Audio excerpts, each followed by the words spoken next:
মঞ্জিল আহমেদ দেখুৱাইছোঁ বোকাখাটৰ যুৱক আৰু তেওঁ এই নিউজ লাইভক এতিয়া দিব এক্সক্লুজিভ সাক্ষাৎকাৰ তেওঁলোকৰ পৰা জানিব বিচাৰিম। মঞ্জিল আহমেদ, ঘটনাটো হৈছিলে কি? মই প্ৰথমে দেখুৱাইছোঁ মঞ্জিলৰ মুখত যথেষ্ট দাগ আছে। এয়া দেখুৱাইছোঁ, এয়া বন্দুকৰ নালেৰে কোবাইছে, ওঁঠ ফাটি গৈছে আৰু মূৰত ৰক্তক্ষৰণ হৈ আছে। এতিয়াও ৰক্তক্ষৰণ হৈছে, আমি ক্ল'জলি দেখাব নোৱাৰোঁ যিটো ৰক্ত ওলাই আছে। গতিকে কোন সঁচা কোন মিছা এই মঞ্জিলৰ এই স্বাস্থ্য দেখিলেই গম পায় আচলতে কোনে সঁচা মাতিছে কোনে মিছা মাতিছে। আমি পোনে পোনে মঞ্জিলৰ পৰা আমি জানিব পাৰিছোঁ। মঞ্জিল আহমেদ ভাল পোৱা পৰি আছিলে যুৱতীগৰাকীৰ সৈতে, কিমান দিন হ'ল? প্ৰায় এবছৰ হ'বহি, অহাটো ছেপ্টেম্বৰত প্ৰায় অলমষ্ট এবছৰ হ'ব আহি। ভাল পাইছিলোঁ পাওঁ। আপুনি যিহেতু ভাল পোৱা পৰি আছিলে, মই পেৰসী বুলিয়ে কৈছোঁ। আপোনাৰ পেৰসীয়ে ইতিমধ্যে গুৱাহাটীত আমাৰ সাংবাদিকৰ আগত কৈছে যে আপুনি ফুচুলাই আনিছে আৰু কলেজৰ ড্ৰেছত আনিছে। নহয় ছাৰ, সেইটো মই কলেজৰ ড্ৰেছত অনা নাই, মই আউট ড্ৰেছতে আনিছোঁ। এইটো হয়, তাইক মই কৈছিলোঁ যে তোমাক মই ঘৰৰ ওচৰৰ পৰাই ল'ম। তাই কৈছে ঘৰৰ ওচৰৰ পৰা ল'ব নালাগে, আব্বাহঁতে চবেই দেখি যাব, তুমি কলেজৰ ওচৰতে ৰখা। কেতিয়া ঘটনা এইটো? এইটো পৰহিৰ ঘটনা। তাৰপৰা তাই ক'লে যে, ময়ো ক'লোঁ ঠিক আছে তেতিয়াহ'লে। মই তেতিয়াও ইমান ভাবি নাচালোঁ যে ইমানখিনি যে হ'ব।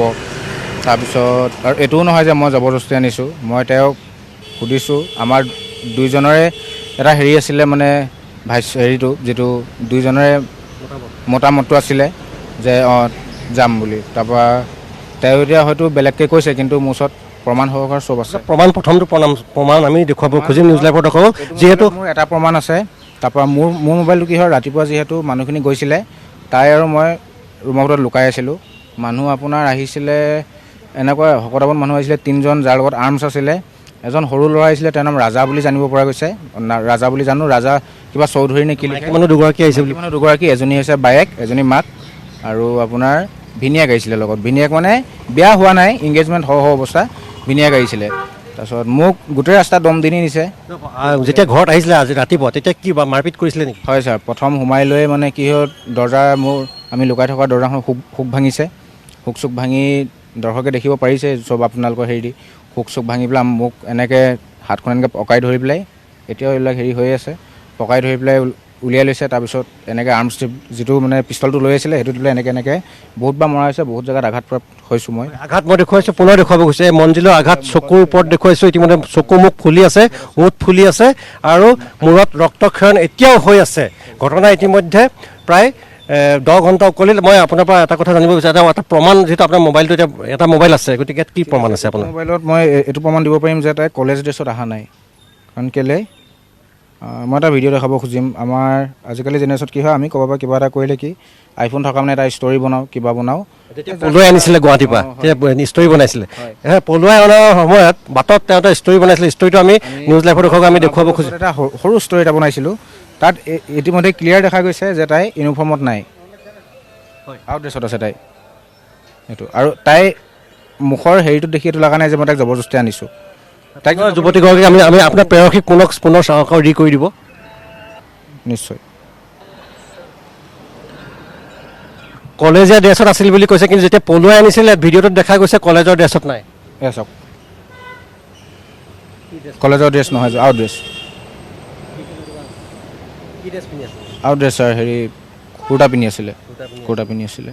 আৰু তেওঁ এটা কথা আকৌ কৈছে যে পুৱাৰ ভাগত কোনো ধৰণৰ মাৰপিট কৰা নাছিল, আপোনাক কোনো ধৰণৰ মাৰপিট বন্ধু কৰা নাছিল। কৰিছে ছাৰ, আপুনি লাগিলে ঠিক আছে, কঁকাও আঘাতপ্ৰাপ্ত হৈছে মুখত। আপুনি মেডিকেল টেষ্ট কৰাই চাব পাৰে, এইটো কি বস্তু দি পেলাই মাৰিলে মানে এনেকুৱা আঘাত হয়। যিহেতু দ' হৈ গৈছেগৈ, তেওঁলোকে মোক মাৰিছে, ইয়াৰ পৰাও মোক যথেষ্টখিনি মোক প্ৰহাৰ কৰি পেলাই নিছে। বেকত বহাতে বাৰে বাৰে মই অকলে হৈ গ'লোঁ, মুখত মাৰিছে এনেকুৱাত, আৰু ব্লেংক পেপাৰত মোৰ চাইন লৈছিলে। ব্লেংক আপোনাৰ চাইন আছে বুলি কৈছে, কি বুলি কৈছে চাইন লওঁতে? কি বুলি কৈছে? তোমালোকে চাইন কৰি দিয়া, এইটো থাকিব যে মানে তেওঁলোকে কৈছে যে তুমিও ছাকচেছ হোৱা অলপ, তাইও পঢ়ি মেলি লওক, তাৰপিছত তোমালোকক একেলগে বিয়া দিম, সেইটো বুলি ভাবি পেলাই চাইনটো লৈছে। আৰু মই নকৰিলেও তেওঁলোকে মোক আকৌ প্ৰহাৰ কৰিব, কাৰণ মই অকলে হৈ গৈছোঁগৈ তাত। মোক এটা চকুত বহাই লৈছে। বাটত নিওঁতে মাৰপিট কৰিছে নেকি? কৰিছে ছাৰ, কৰিছে।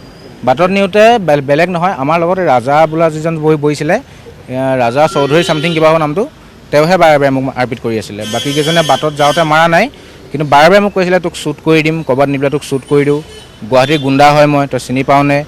প্ৰেৰসীগৰাকী লগতে আছিলে আপোনাৰ? লগতে আছিলে, হয়, লগতে আছিলে। তই শ্বিলং টিলং য'তেই যাওঁ তই ক'তো হাৰিব নোৱাৰ, চবৰে গুণ্ডা হয় মই বোলে। আৰু আপোনাৰ হাতত আৰু কি প্ৰমাণ আছে? মোৰ হাতত আৰু মোৰ ইতিমধ্যে যথেষ্টখিনি ৰেকৰ্ডিং আছে।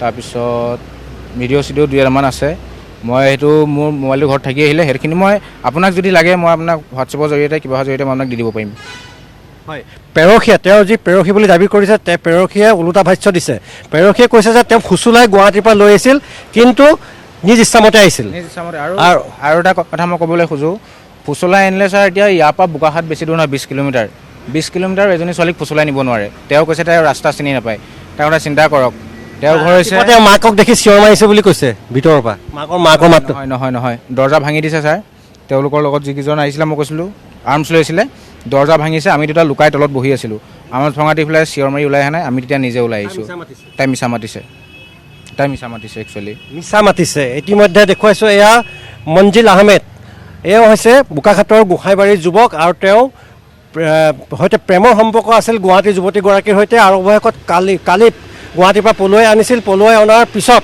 আজি পুৱা বোকাখাটৰ ঘৰত সেই ছোৱালী ঘৰৰ বা তেওঁৰ পেৰখী ঘৰৰ মানুহ আহি তেওঁ ককাক আক্ৰমণ কৰিছে মূৰৰ ওপৰত যথেষ্ট আঘাতপ্ৰাপ্ত হৈছে তেওঁ যথেষ্ট আঘাতপ্ৰাপ্ত হৈছে গতিকে এই আঘাত চাই আচলতে বুজিব পাৰি যে কোন সঁচা কোন মিছা আৰু এওঁ দাবী কৰিছে তেওঁৰ হাতত বহুত প্ৰমাণ আছে এটা প্ৰমাণ দেখুৱালে যিগৰাকী যুৱতী দাবী কৰিছে কলেজীয়া ড্ৰেছত তেওঁক পলুৱাই আনিছিল কিন্তু তেওঁ যিটো ভিডিঅ' আহোঁতে যিটো পলুৱাই অনা ভিডিঅ'ত দেখা গৈছে তেওঁ কলেজীয়া ড্ৰেছত নাছিল সেইগৰাকী প্ৰেয়সী গতিকে ইয়াৰ পৰা অনুমান কৰিব পাৰি যে যুৱতীগৰাকী মিছা মাতিছে এতিয়া আচলতে আৰক্ষী তদন্তত কি তথ্য ফাদিল হ'ব পৰৱৰ্তী সময়ত সেয়া হ'ব লক্ষণীয়